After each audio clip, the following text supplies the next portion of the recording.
Okay, so this is the first of two videos for the cardiovascular system. The first one is going to be the central cardiac. The second one that'll follow will be peripheral vascular.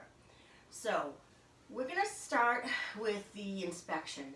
Now, like I always tell you folks, pretend you're the triage nurse in a waiting room, and can this person wait in the waiting room, or are they in crisis and need to be brought back right away? So, first thing I'm looking at is his face. He has a calm facial expression. He doesn't look anxious or like he's in pain. The next thing I'm looking for is his color. So far what I'm seeing is he's fair-skinned. There's no cyanosis, which is blueness on his lips, and he's not pale, and he's not diaphoretic, which is profusely sweating. I know that's not on the template, but that's something we just commonly look for as well. Alrighty, so at this point, I have an idea so far that he's not in distress. The other thing I can look for is accessory muscle use, like neck straining muscles, lips pursed, and he's lying comfortably here or seated. So now we'll move on, and we'll do the first of the vital signs, which is the blood pressure. So I'm gonna go ahead and put this on you. Now, this is just to basically remind us to do it. We're not actually going to do a blood pressure here. But the important things about blood pressure to note when you document are what position is the patient in, what size cuff, and which arm. So this patient is seated, this is on his left arm, and this is a regular size cuff. So let's say his blood pressure was 110/70. So blood pressure 110/70, patient seated with a normal size cuff or average size cuff, and it was the left arm. Okay.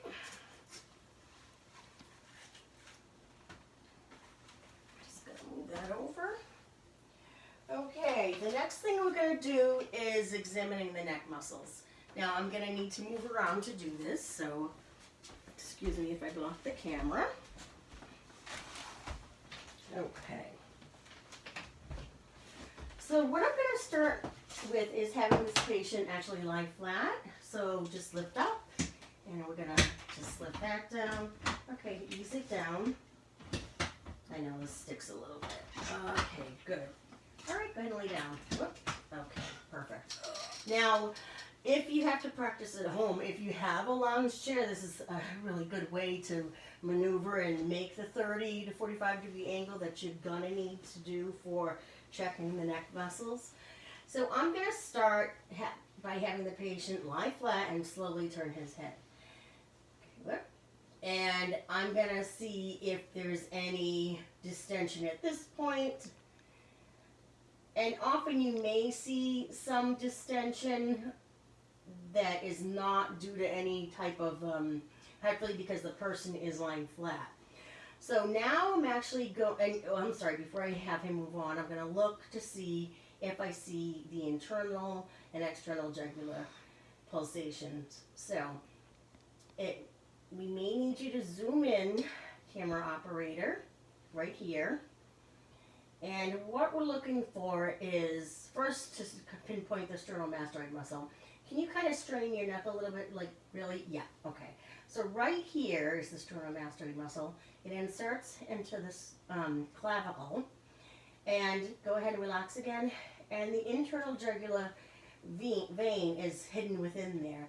You may see, after he yawns, we may see, that's okay, see the slight pulsations, which I don't know if you can see them. They're right there.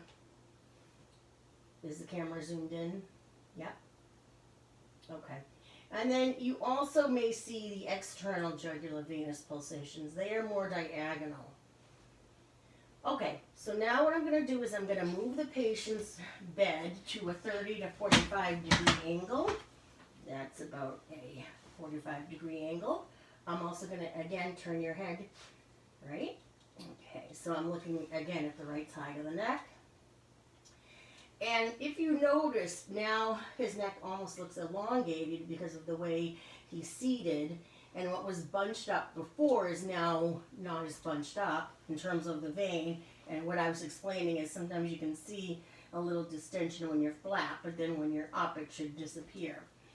So again, we're going to try to look for the internal jugular vein, pulsations, and you need the patient not to be deep breathing or swallowing or anything. And again, we see it in here. And if you can't positively see it at all, you could use the external jugular vein to measure the JVP too. Okay, but we're going to try to do the internal. So what you would do is you would use the centimeter side of the ruler, find the manubrium, and then find the angle of Louis and place your ruler flat like that. And find the tip of where the pulsation is and line up your card. I'm using an index card because it has some form to it. And it's about a little over 2 centimeters, which is normal for this, well, for anybody really. Okay, very good. Now we're going to check the carotids. So you can put your head there. Great. Now you may or may not see the pulsations of the carotids. They are pretty strong. But what we're going to do is we're going to palpate and we're going to listen. So we palpate for the carotids. It's a strong pulse, unlike the veins. And one at a time, lower part of the neck. Okay, and if it's hard to reach, you could have the person turn the neck a little bit.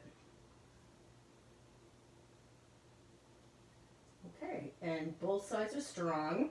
I'd call it about a 2+, which is within normal limits. Okay, so carotid pulses are 2+ bilaterally.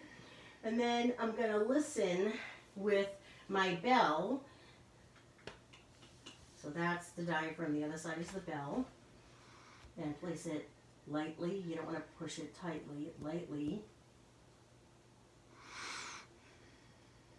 You can even ask the person to take a deep breath in and then blow all the way out. Hold your breath for just a few seconds just to help hear more clearly in case the respirations are getting in the way of you hearing. So what you should hear is nothing, or you may hear the beat of the pulse, but what you shouldn't hear is called bruise, and that's a woo, woo, woo, woo sound that's caused by turbulence in the carotid artery from plaque or it being too narrow for some reason. And I don't hear that. There is no bruise. Okay, so now we're going to move over to the central part of the chest.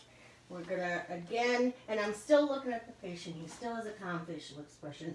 His color is not pale, not cyanotic. I don't see any accessory muscle use still in the neck muscles. I don't see any costa retraction. And now I'm going to look at the chest. I'm going to look for heaves. Do I see any heaves? And I don't see any heaves. The most common place you would see it would be the left side of the heart, because that's where the left ventricle is, which is the largest part of the heart. And basically the chest would be heaving up because of an enlarged heart.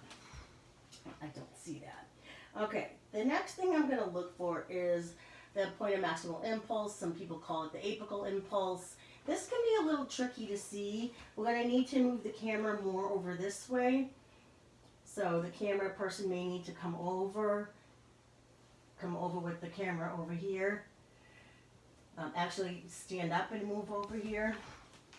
Okay, and focus right about here. Okay, so this can be tricky as well. You may find it easier to have the person lying completely flat. So let's have you sit up a little bit and come all the way down. Good. Okay, and have the person take a deep breath in, blow all the way out, and hold it out. And what we're looking for are little pulsations right here about the nipple area. If you can see it with them still at a 45-degree angle, great. Sometimes I just find this is helpful. I can see it without having him hold his breath, but it just helps isolate it a little bit more because you're not having the chest rise and fall. And again, just to hopefully make it clearer, deep breath in, deep breath out. And again, hold it out. We're going to look right here for a little bounce. And that is at about, if we split the clavicle in half, the mid-clavicle, and we were to count down the intercostal spaces, it's at about 5. So it's where we see it is the 5th intercostal space, mid-clavicular line. So PMI visible at 5th ICS, comma, MCL. All right. So the next thing we're going to do is we're going to listen. And we're going to, first of all, use our landmarks to identify the 4 valvular areas we're going to listen to. So, again, what you want to do is find the manubrium, find the angle of Louis. Right about here is where you're going to find the 2nd intercostal space. The first one is usually tucked up under the clavicle. So we're going to find the angle of Louis. Right about here is the 2nd intercostal space. And over on the other side, so the right and the left, here's the sternum. We're going to make sure we listen on either side of the sternum. We don't want to be going off to the outer areas of the chest for this. Now, I'm going to make sure that my stethoscope is on the diaphragm side. I'm going to find that 2nd intercostal space.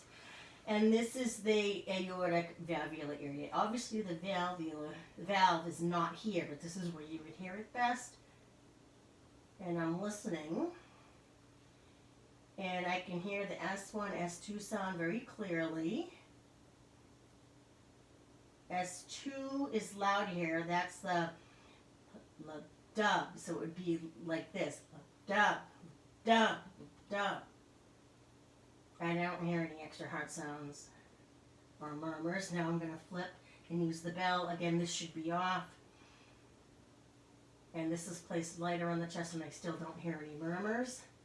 So I'm going to flip back to the diaphragm, go across to the left 2nd intercostal space. Now I'm listening over the pulmonic valvular area. S1 and S2, I hear them clearly and distinctly. I would say S2, the dub part is louder still. And no extra heart sounds and murmurs. I'm going to flip. And I still don't hear any murmurs with the bell. We use the bell to check again for murmurs because it picks up lower sounds. Now we're going to walk down. So here was the 2nd, 3rd, 4th to where the tricuspid area would be. And again, we're still on either side of the sternum. S1 and S2, I hear them clearly. They actually sound about equal here, so lub dub, lub dub. No extra heart sounds or murmurs. I'm going to flip again. Still no murmurs. Now, the next thing I'm going to do is go to the mitral area, which should be about the mid-clavicular line, 5th intercostal space. So down 1 over, almost like you're listening below the nipple area. S1 and S2 are heard clearly and distinctly. S1 is definitely louder here. There's no extra hot sounds or murmurs. Again, I'm going to listen. And I still don't hear any murmurs. While I'm here, I'm going to go ahead and get an apical pulse. So this is why it would be important to have a watch.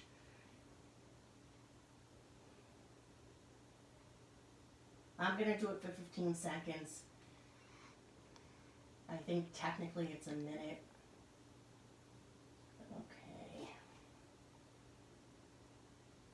Okay, so I've got an apical rate of 76 with a regular rhythm.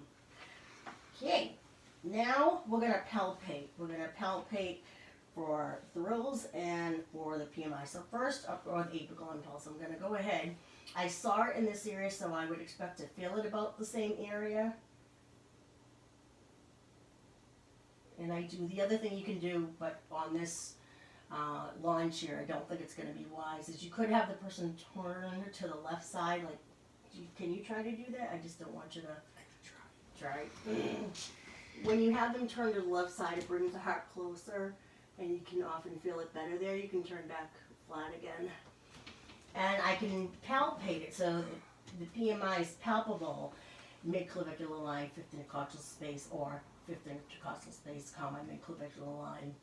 And then I'm going to check for thrills. Thrills are like if you ever felt a cat purring, it's like a woo kind of a feeling, like you don't hear it, but. And what you're going to do is go back over those valvular areas you listen to, so aortic, pulmonic, tricuspid, mitral. And do you feel any thrills? And I do not feel any thrills. And that concludes the central cardiac part of the video. So stop.